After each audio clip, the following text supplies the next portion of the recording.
record the meeting. Oh, that's great. Okay, go, everyone go. So everybody starts talking all together. Okay, Roberta, you first. Oh my God. So I don't know, Nina, what you told our host. I didn't tell anything. You don't tell anything. So my name is Roberta Buiani, and I'm based in Toronto, as you heard already. I have many hats, and so I'm an artist and curator, and like I run an organization called Art Sci Salon, which has been around for a long time. We are trying to put together art and science in a meaningful and critical way. And I'm also a professor at the University of Toronto and at York University, also in Toronto. And so how do I put this? So pedagogy has always been like a big thing in my work. This is why I introduce myself as the curator and artist behind Art Sci Salon, because I do believe that a lot of the changes in the way we structurally see art and science and how we put them together and how we collaborate in a meaningful way starts from the pedagogy itself. And it kind of hit me when I started working so I used to work in this university that is 2 hours from Toronto, University of Waterloo, and they gave me these courses where courses in science communication, where I was supposed to teach engineers how to do science communication. And that's where I discovered that there was a will to join different disciplines, but there was no structural way to do it, right? So like I've been kind of sitting on it for a long time, and I've been incorporating this kind of stuff in, like I've been incorporating a lot of interdisciplinary work in my teaching, even when I was just teaching in the Department of Communication, which is my field, like where I graduated from. Like I got a PhD in communication and cultural studies. But recently, first of all, I was hired at U of T, University of Toronto, to teach specifically interdisciplinary courses that accommodate historian of science, philosophers of science, engineers, and other hard scientists like astrophysicists and mathematicians and physicists. And it's part of like the new mandate of IHPST, which is the Institute for the History and Philosophy of Science and Technology here at the University of Toronto. So this was in 2019. And then I was teaching a course in 2020 when the pandemic hit. And it was a very, very animated course. And so, but when we had to retreat into our homes and work from home and do everything online, I started like really giving some really heavy thoughts about like my pedagogy and how I could still do what I was doing, and to do it, like try to make the best out of it and try to be as so not just take everything and put it online, but kind of think of new ways to refresh the way we see pedagogy in general, and the way in which we teach at the intersection between art and science. So here is what happened. That was quite a trip, and it was actually quite exhausting and fun at the same time. I basically redesigned my courses. Like I have this course that is several courses. Like one is an interdisciplinary course in the first year, and also has several students from different walks of life, and some of them still do not have a major. They are leaning towards the sciences a little bit, and I was asked to teach Introduction to Technology and Society. And then a second course, which is like a third, fourth year. So students know already what they're doing. And they are also interdisciplinary. So they are coming from engineering and the sciences and philosophy and whatever, like social sciences, etc. And it's a course about quantification. It's called Quantifying the World. So it's everything sexy that is today, like big data and augmented reality, artificial intelligence, etc., from critical lens. So how to do this? So the first thing that I did is I started incorporating my art salon work into the classroom. So in many cases, part of it is because the department was actually agreed to fund the speakers. But part of it is also because I was really interested and very intrigued in seeing what the students would make of the speakers at the Art Salon and how they could interpret the work of artists and scientists who were already doing interdisciplinary work. So we had a number of people coming to present, and I did this. So at a certain point, I started joining the two classes, so the first year and the fourth year. And so we had artists from China doing a presentation, and they did something on multimedia, on their multimedia work.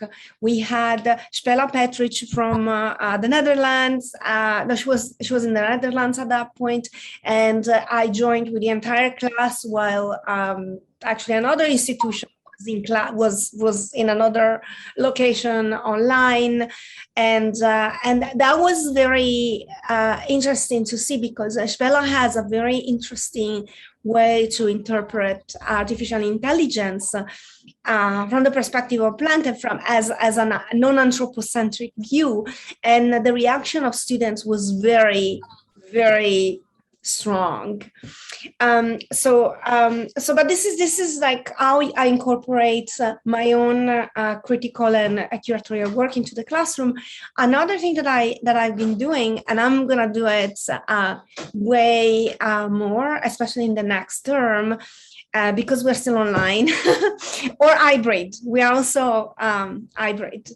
But we're still not fully in person.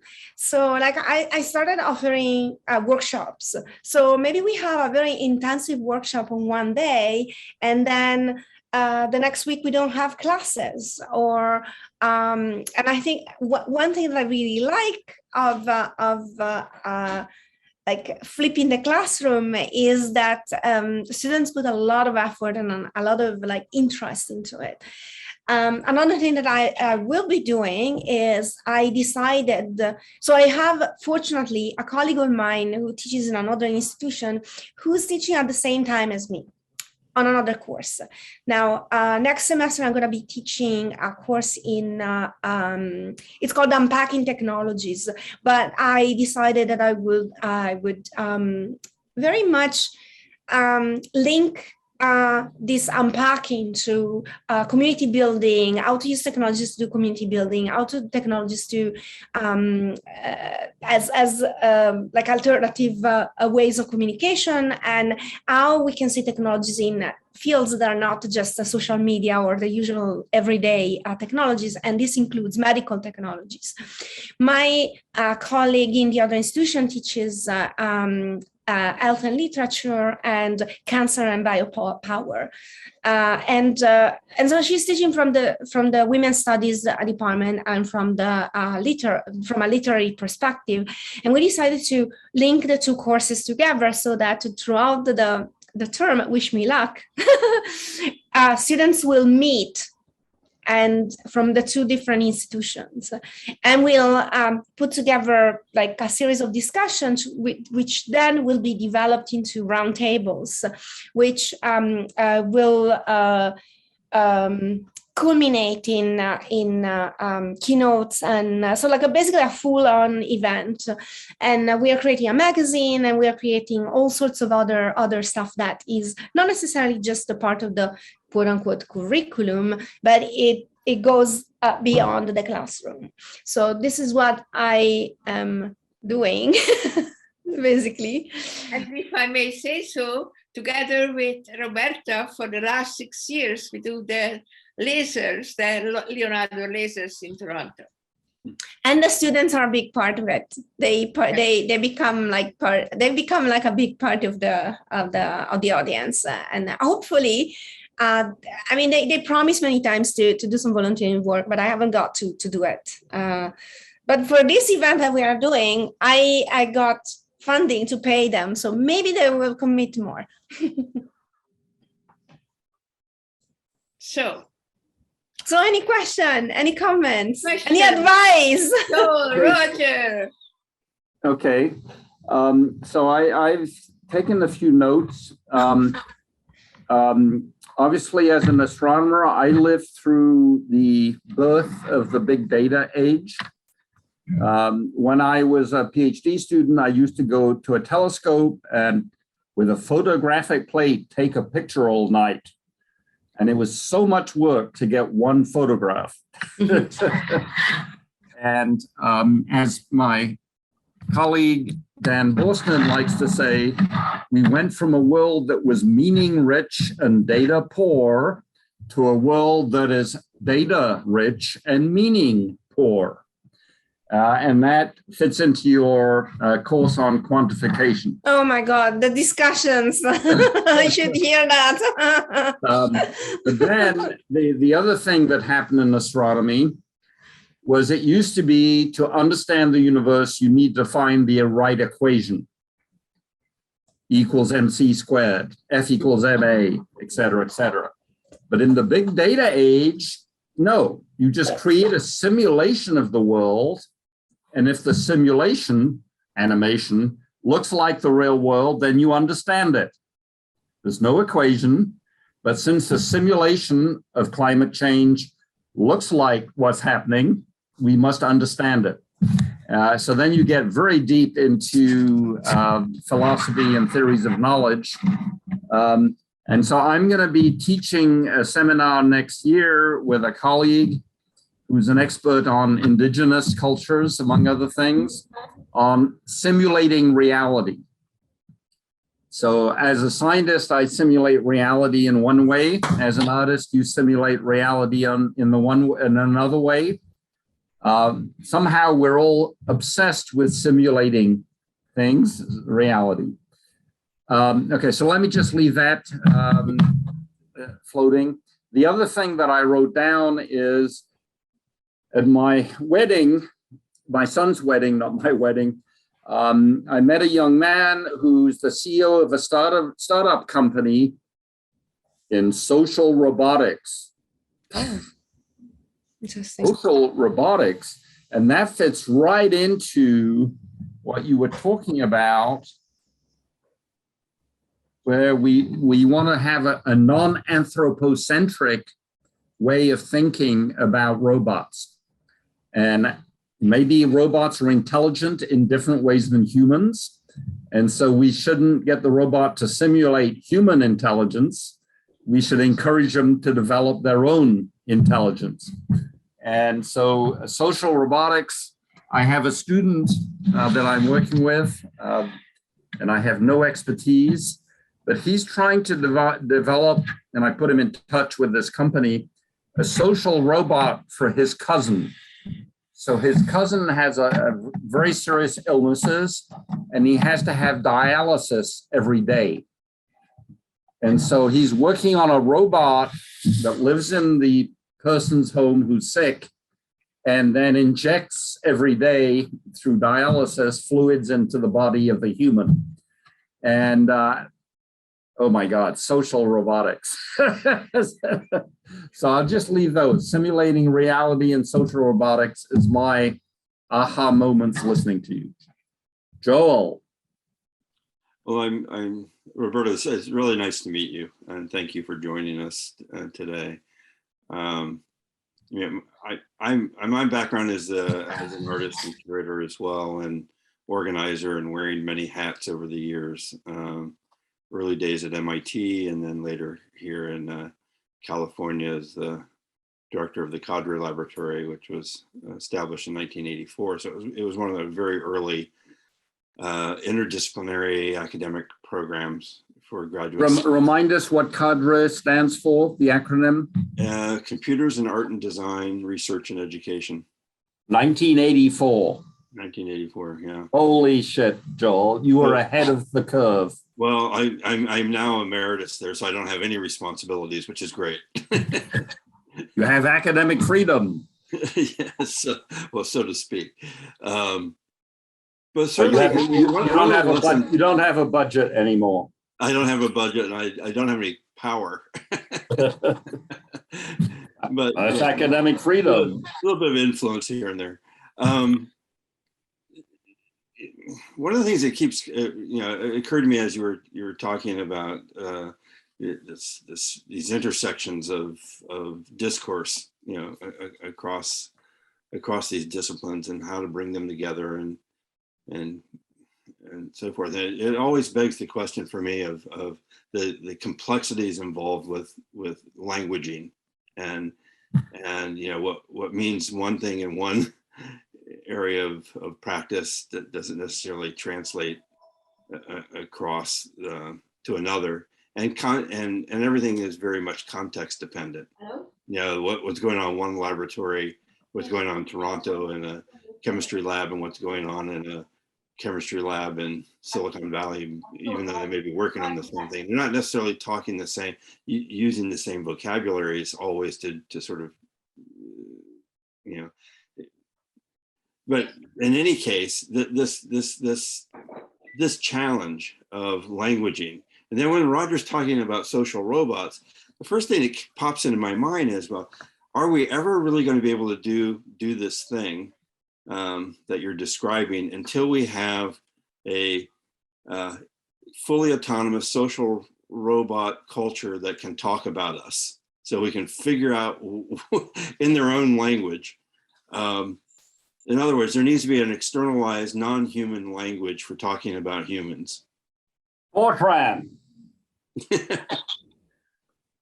That was universal for a while. Well, it's now an indigenous language. Yeah, but the problem there with formal languages, computation and data, and the problem there is that they are formal and therefore delimited in very specific ways.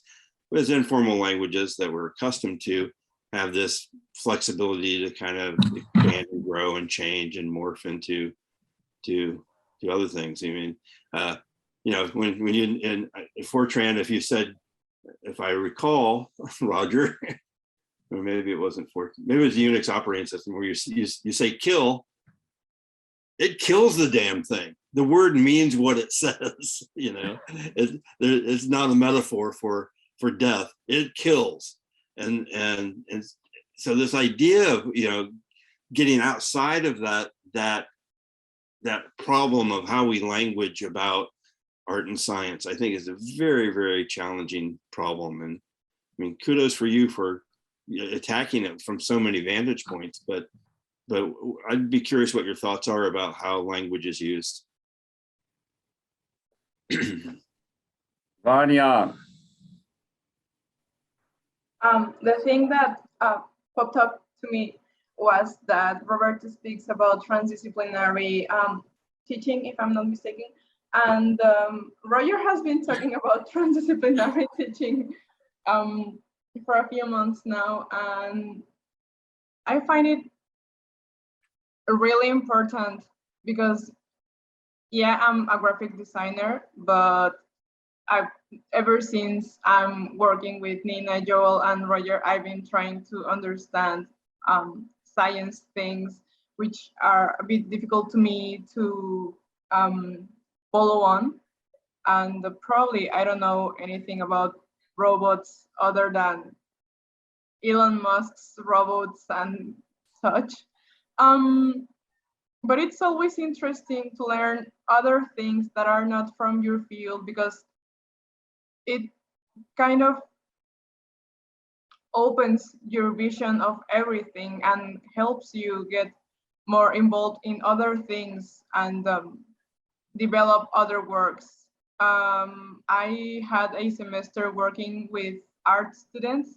I didn't want to fail a class on my division, so I asked the coordinator of my I don't know how to say it. Section. No, my career. How do you call your careers in the university? Major. My major, yeah. I asked the coordinator of my major if I could take that class with the art students in another division, and it was completely different from the way I was taught in graphic design, because, I mean, graphic design still has like pieces of art, and we still get a bit influenced by art, but it's really methodic and it's not completely in the way of doing something artistic. It's more of doing something that can be sold or something. And the teacher in the art major was like, okay, so I'm not going to grade your jobs like your paintings or something. I'm going to grade the way you participate on class and the way you expose your works. And I don't know, it was weird because we came from, oh, you have to do this like this and like that. And in art, it was like, okay, yes, you can do it the way you want, but you need to tell me why you want to do it like it. So it was, I mean, it wasn't like going from graphic design to biology or something, but it was different, and I can kind of understand it, and that's it. Okay, so Nina, if you allow me, I'm going to ask Roberta. The first thing she said that I wrote down was that she starts from pedagogy. What do you mean by that, Roberta? I mean, it's not a start. It's just that it's important that pedagogy is one of the. I mean, okay. So when you're working, when you're trying to tackle problems that are very complex, like right now we are living in a very complex era. Not because it was not complex before, but because we are really dealing with problems that we realize are really like. Super complex and cannot be really tackled by using one discipline or like just a small set of disciplines. You need like interdisciplinary, like multi-pronged approaches to problems like climate change, for instance, right? Because you adjust something from one perspective and then it falls on the other, right? So I think that because our institutions are so structured in such a I wouldn't say well, I should say like rigid in a sense that like they're really like focused in such focused way. It is very difficult to communicate, right? So I think that the role of the teacher through pedagogy is to give students a chance to explore different venues and different ways of thinking, or be exposed to other students who are in different disciplines, so that they can actually have that moment that say, oh, okay, so I'm not alone to face this problem. I can actually collaborate with somebody in another discipline in order to make this work, or in order to create applications, or to solve problems in a much more comprehensive way. So this is why I think that pedagogy is very important, because pedagogy really is able to bring different thoughts together. And yeah, Okay. I think that Joel is very right about the language. Language is like major there. Okay, let me jump in again. So I disagree with you totally. Okay. I don't think pedagogy is what we should be talking about. I gave a talk at the Pompidou Center in Paris 2 weeks ago, and the title of the 2-day conference, it was their director of education. The title of the conference was How to Teach Differently. And that there you begin with the pedagogy. What is the method? Blah blah blah blah. What do you grade the students on? But my provocation, since I'm part of this group of provocateurs, was actually we need to learn differently, not to teach differently. First, because brain science tells us all kinds of things of how our brains learn how to do things that the educational system doesn't know about. And, education was designed when brain science was primitive. And we now have a more sophisticated brain science, so we should learn differently. And in particular, we should learn how to cheat. We should take all exams with our cell phone open and look up the answers all the time, but we have to learn what it is we trust. What in your cell phone can you trust? Okay, good luck. And we also, and since you're a professor in communication and cultural studies, we need to learn how to miscommunicate better. How do we learn to miscommunicate better? Well, it's like learning to lie in a way that convinces someone that you know what you're talking about. So I'm going to leave it at that. Joel wants to jump in. I don't think pedagogy is the focus. It should be what is the word for learning that's equivalent to pedagogy. We need to learn differently. We need to learn to cheat. We need to learn to miscommunicate. I'll stop there. Joel. Well, I think just a few comments back that Vanya said something really provocative with regard to learning, which was that, a vast majority of teaching within disciplines is oriented towards problem solving. It's like, how do we solve that problem? Whatever the problem is, it doesn't really matter. And the kind of learning, Roger, maybe that you're describing, begins to shift away from that as the focus to looking at how to emerge knowledge in a different way, how it can bubble up, Roberta, I would argue, through a new form of discourse, or new kinds of discourse, and new language, and literally new language, to be able to do that. That begins to I think, we have to ask ourselves, well, what does that begin to look like? What does it begin to look like to learn differently? And if you remove that problem solving piece as the primary objective. Yeah. Okay, I love that. May I respond to? Roberta. So I just wrote down. Yes, Roger, let us speak. I just wrote down a one sentence summary of what Joel said is, we need to provoke the emergence of knowledge. Okay. Let Roberta speak, please. So can I mean,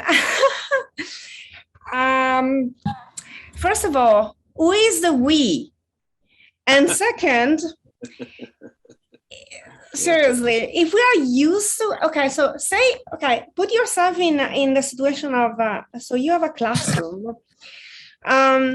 Let's make an hypothesis that you are, at some point, you end up in a classroom. And you're supposed to be in a class of, I don't know, literature. And you're used to learning in a specific way. How are you going to change this learning on your own? Are you going to do it yourself? Or is there a kind of role that your professor might play in order to make you change your learning? Can I say something? Yeah. I wanted to say it earlier, so I want to go back to the language, because I think we are in this parallel universe. On one hand, everything looking forward and changes are already here and we have to deal with it. But at the same time, the majority of teaching is still in the very traditional way. So we have to deal with that as well. And furthermore, in terms of language, these very traditional professional languages are there for a long time, and they start in education very early. So people start to speak a particular professional language, and then suddenly we bring them together and we expect that they are going to understand each other. So all of this is said in a very simple terms, but it's just how pragmatic and practice works, in my opinion. That's all. Yeah. Okay, Vanya, we have to log off and log back in. Mm-hmm. We have 2 minutes left. Joel. One of the things We have to explain to you, we are very poor and we can't afford a proper Zoom link. So every 45 minutes we have to check it out. We are not social robots. We are social humans, and we need to go to the bathroom. Robots never go to the bathroom. You think they will. They will, yeah. So what's going to happen? So now we go off and then we go on again. So I'm going to close this session and you just have to re-click on the link I sent you. Okay. I'm waiting. I was just going to share, a quick my personal experience in teaching was, I'd walk into a classroom.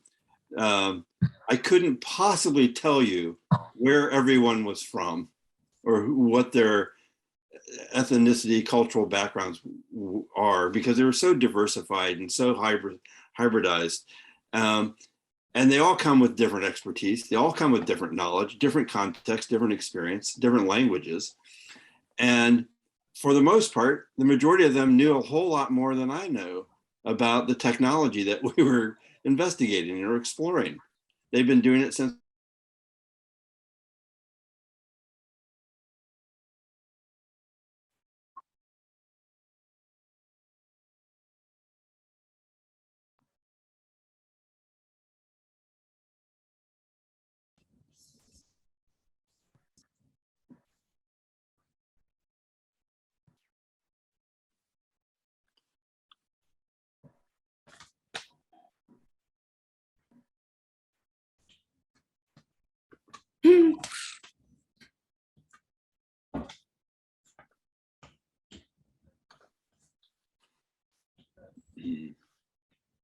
I think we only caught part of what you were trying to say, Joel.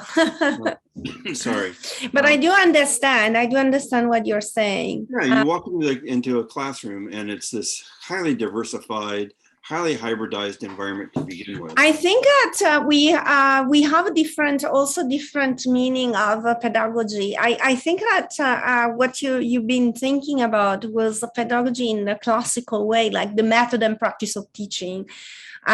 In my case, I'm like the role that I set myself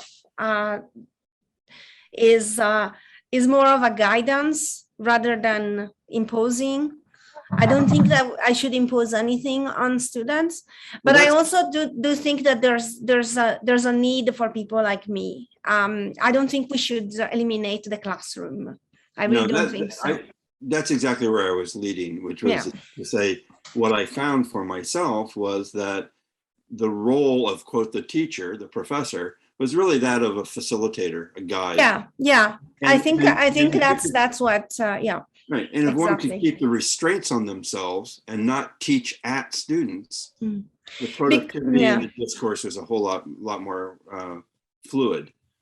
Because I think that the thing is not like, okay, so there's still hierarchies, right, in the classroom because I'm behind a desk, but I think that the issue is not me instilling in them some form of knowledge. It's like me facilitating the dialogue among themselves, because I cannot give them all the disciplines that they need. They have to talk to each other in order to realize that they're not like a one-man show. They have to. They can open to each other and they can talk to each other and they collaborate with each other. So what they are learning is not like a notion or a formula or whatever, or those problem solving, but it's learning how to talk to each other, learning how to socialize, and learning how to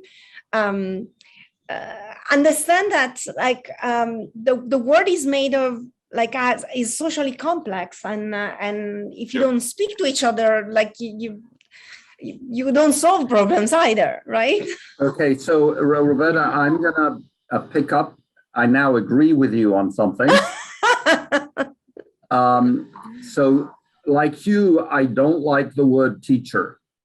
And one of the terminologies that we started using in our lab is, when you're trying to do something difficult, you often need someone to help you.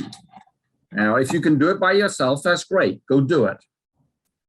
But if you're trying to climb the Himalayas, you don't need a teacher, you need a Sherpa who knows what road to take and helps you carry your luggage.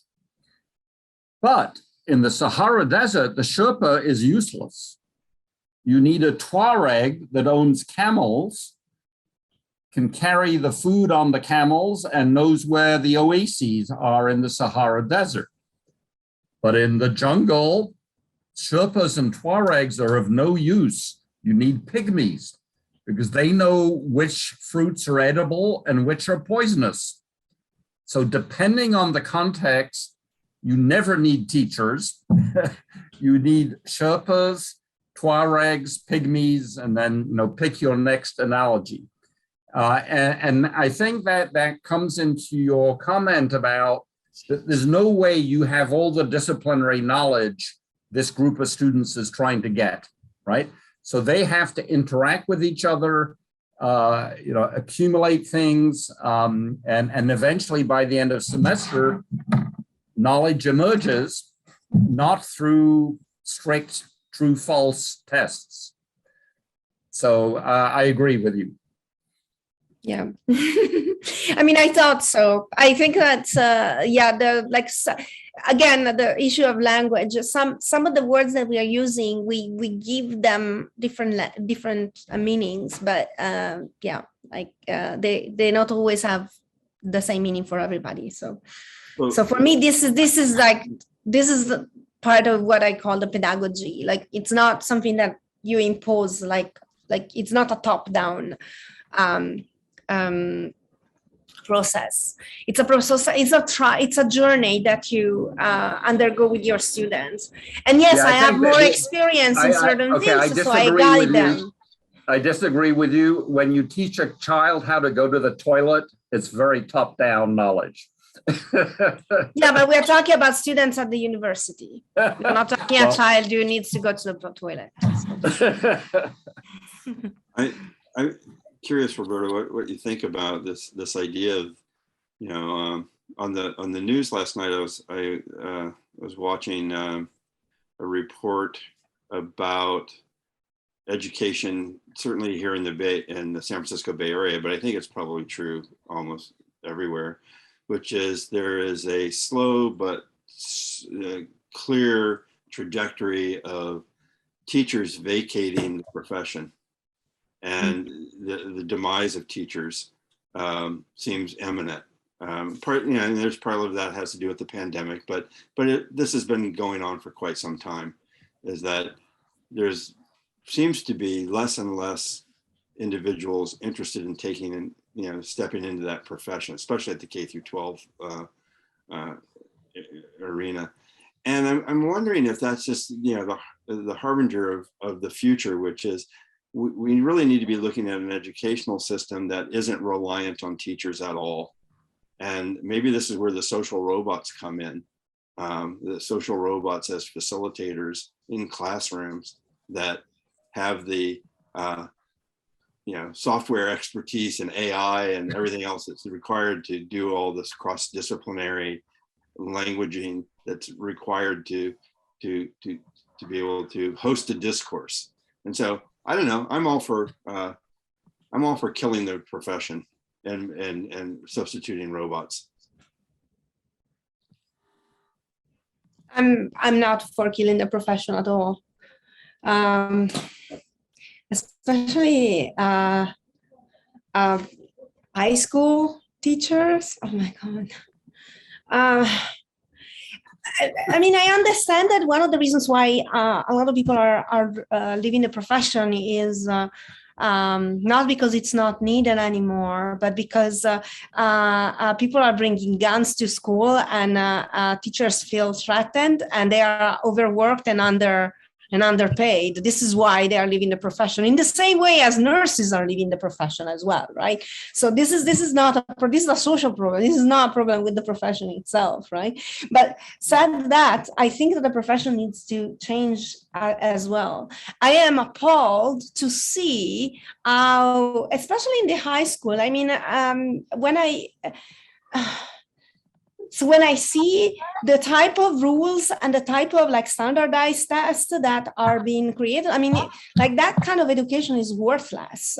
It needs to be like some more creative ways of teaching need to be devised. Like teach students how to read, like read as in not to fall for everything that Twitter says, for instance.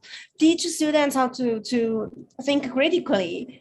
Otherwise, like the last comment of me to Roger was, well, if we eliminate teachers in the classroom, we're going to end up all voting for Trump.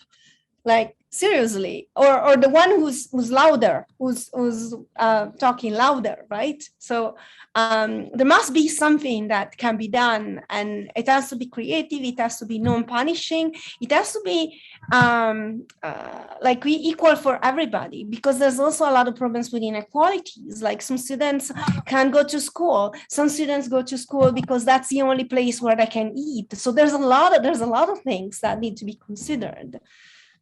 So, yeah. What do you think? I just see that as such a huge social cultural dilemma for societies to grapple with, that, and the victim of it, or the victims are the students, and for all the reasons that you're citing, and it's just a question of, you know, can that be repaired or fixed, or, you know, can it move in the directions that we're suggesting here of teachers as facilitators? I frankly just don't see how that's going to be managed within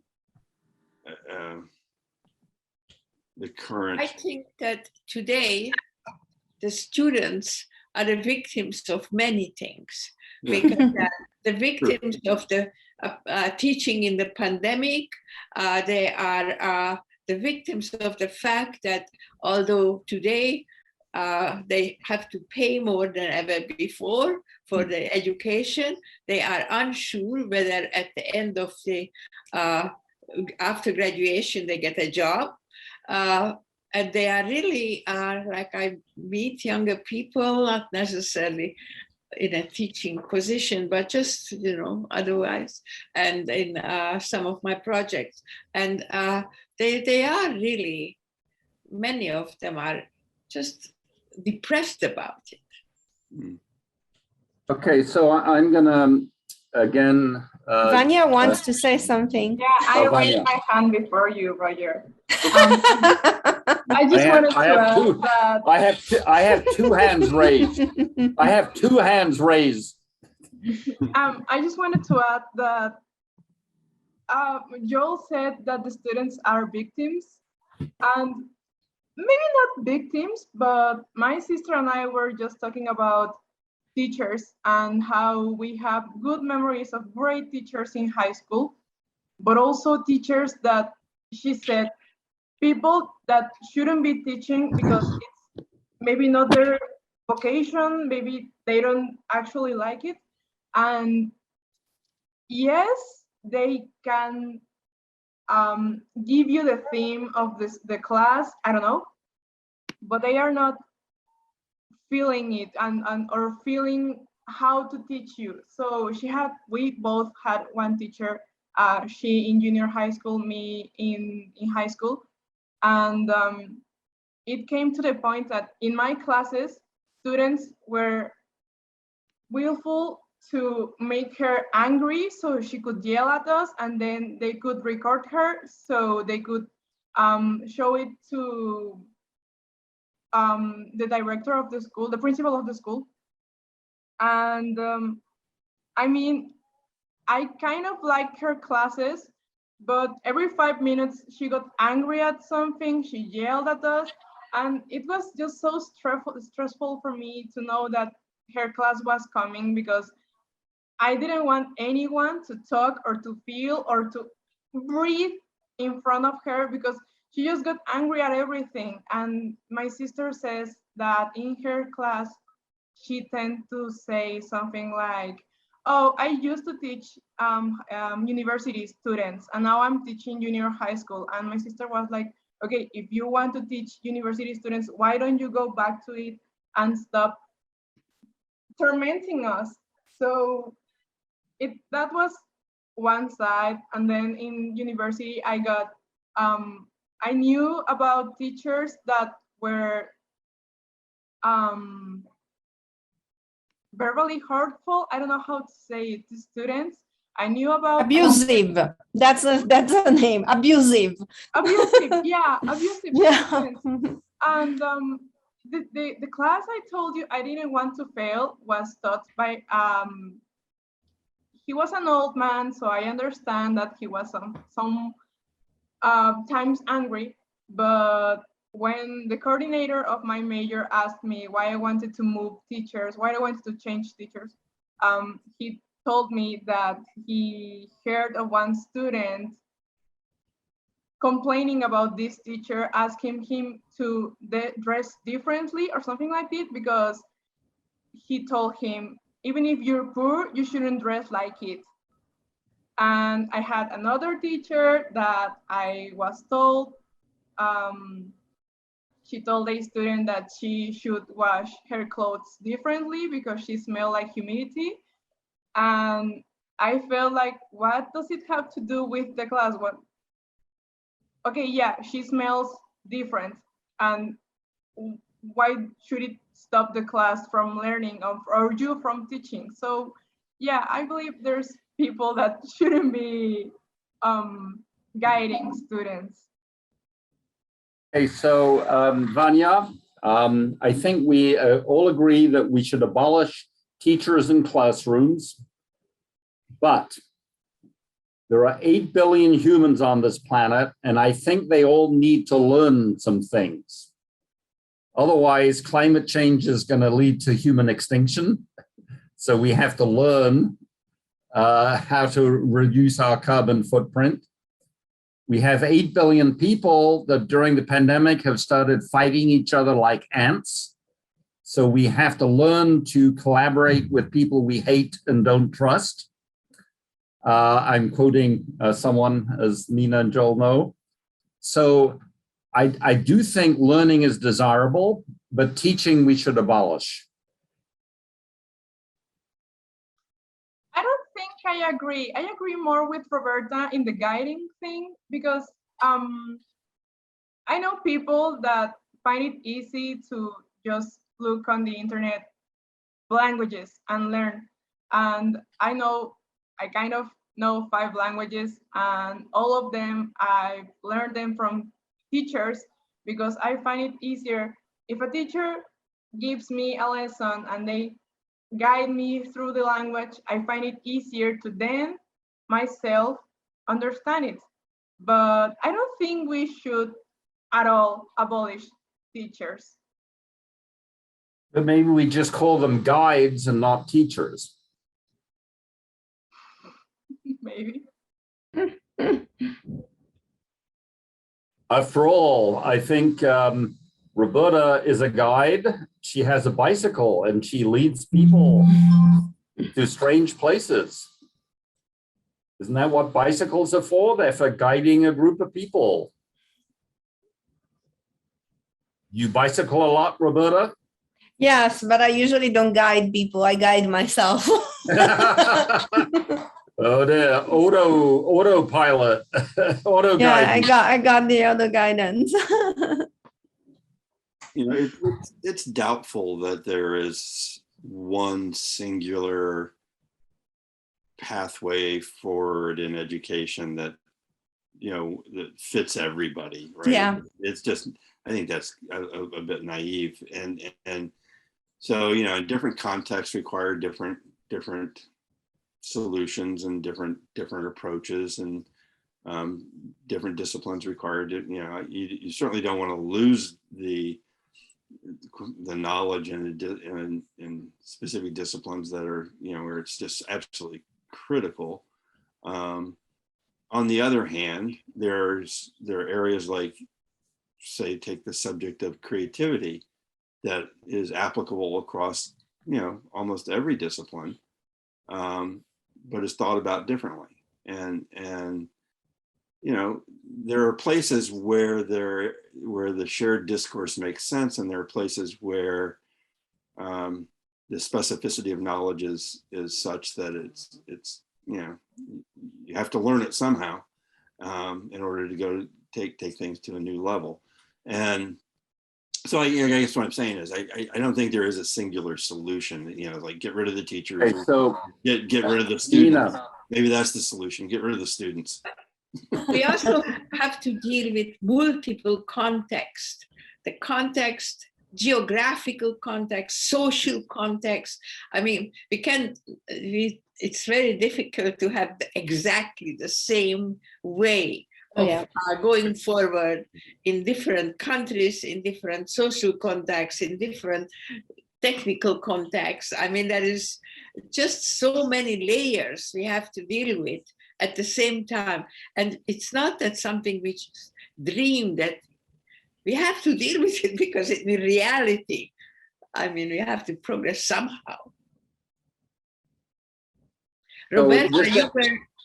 Nina, just to add to you, Nina. So one of the things that annoys me in my university is that we teach everybody of the same age the same material and way. You're 18, you take introductory science. You're 19, you do something else. Well, I'm sorry, every person has developed in different ways, and age is not a good indicator. So we need different indicators. And so, you know, I have a lot of students, and the word here is students older than average. So someone went into the army and then came back to university 10 years later, but we teach them just as if they were 18 years old. I mean, how stupid can a university be to teach army veterans the same way as you teach people who just came from high school? Or in some cases, I have students who got married and had children, so stopped their university and then came back 10 years later. So why do we teach women who are now teaching children the same way we teach 18-year-old women who just, so I mean, this idea of a standard curriculum at a standard age, I think it's just not a good idea. Sorry, But then it's like, okay, sorry, go I ahead. want to ask you, Roberta, you said you have something else. Are you still all right time-wise? Yeah, like I can be here for another like 5 minutes or so, and then I have to. Yeah. I just wanted to make sure that Yeah, it is. yeah. No, I actually have to meet Go ahead. to join another meeting. No, like this problem of like people who are learning at different ages and also like mature students. So maybe we should address the big elephant in the room that I mean it's not all about teachers. Teachers, I mean I have mature students and I have students with different experiences, but I also am very open to adapt my like their learning to what they know already. So like for example, I have a student who's like in her 70s and she has already had a career, and I don't feel like I should submit her to the multiple choice test that I am required to perform on the student, right? But I also have students who are 17 years old and they do need that multiple choice test, otherwise they will not even open the textbook, or they will not even start like learning, because they need a little bit of a structure in order to learn something, right? Or at least some of them do. So like this is something that the instructor can actually adapt. The problem is another one. The problem is the university itself as an institution that forces you to fit your teaching into these kind of standards. So I am told that I'm supposed to do a test. I am told that I'm supposed to have like all these like stupid percentages, and this percent is for participation, and this percent is the test, and this percent is for writing, etc., etc. This is something that like I can massage it until a certain point, but then there's limit to it, and the university is really pushing me. And when you get to the secondary education, like when you get to high school or like middle school, etc., it's even more pressing, and I feel really bad for those like poor teachers who have to abide by those rules. So like it's not just the like you say, oh, let's abolish the teachers. No, you need to also abolish those administrators who are establishing the rules, and the government that tells students that they have to go to university in order to get that diploma so that they can get a job. And also they tell them, oh, you should enroll in these programs because they give you better jobs. I mean, this is like, I'm sorry, bullshit. And it comes from above, and like we are fighting on a daily basis against that. So I mean, some of us. So well, the insidious part of all that, Roberta, from my point of view, is that retention, tenure, and promotion processes in universities are structured under the name of equity and are structured in ways to convince that population that they're fair, and it's the exact opposite. Yeah, they're really not. Yeah, I know. I know very well. yeah, it's insidious, and well, yeah. Anyway, I think we could stay here for like. we could talk about it for like centuries about it. Like this is like. But huge. On the other hand, burning it down doesn't solve the problem, or doesn't burning it down doesn't address the challenge. I don't know. And like there's different strategies that you can use. There's only that much you can do, but like you can do something. I mean, definitely. I had students who were very grateful towards my methods. And also I think that the universities right now are, and I'm talking about the post-secondary education, so university wise. I don't know about the other type of schools, but at the post-secondary education level, I think that also the administrators realize that they have to change the song.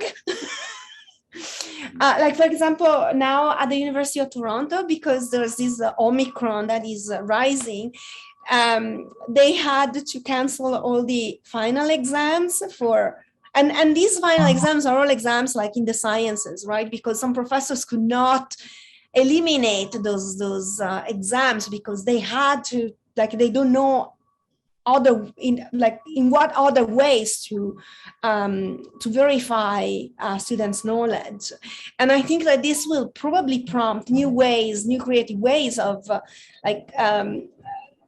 assessing students' learning, because we can't just just get going the way we used to, and then the other wave of the virus comes and we have to cancel everything, and students are going to get mad because they will miss part of their grade, basically. So any last questions? Roger, with a provocation.